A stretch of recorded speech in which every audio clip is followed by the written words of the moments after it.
Bank Indonesia mencatat utang luar negeri Indonesia pada akhir Oktober 2020 sebesar 414,3 miliar dolar Amerika Serikat.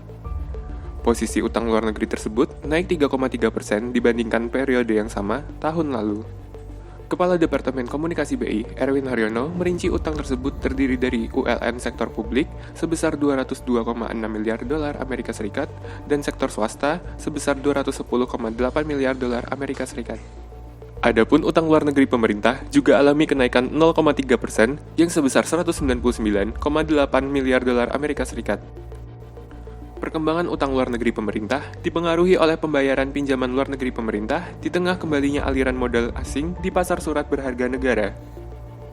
Utang luar negeri pemerintah tetap dikelola secara hati-hati, kredibel, dan akuntabel untuk mendukung belanja prioritas termasuk untuk menangani pandemi COVID-19 dan pelaksanaan program pemulihan ekonomi nasional yang diantaranya mencakup sektor jasa kesehatan dan kegiatan sosial sebesar 2,38% dari total ULN pemerintah, sektor konstruksi 16,6%, sektor jasa pendidikan 16,5%, sektor administrasi pemerintahan, pertahanan, dan jaminan sosial wajib sebesar 11,8%, serta sektor jasa keuangan dan asuransi sebesar 11,4%. Sementara itu, dari sisi utang luar negeri swasta mengalami kenaikan sebesar 6,4%. Sementara itu, mantan Menteri Koordinator Bidang Kemaritiman Rizal Ramli, bahkan akhir November lalu angkat bicara perihal utang negara Indonesia saat ini.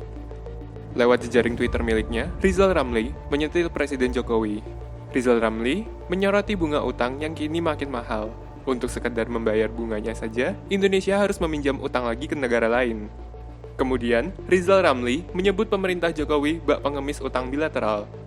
Bukan tanpa sebab, Rizal Ramli berkata demikian lantaran menurutnya pemerintah saat ini punya strategi meminjam utang dari satu negara ke negara lainnya.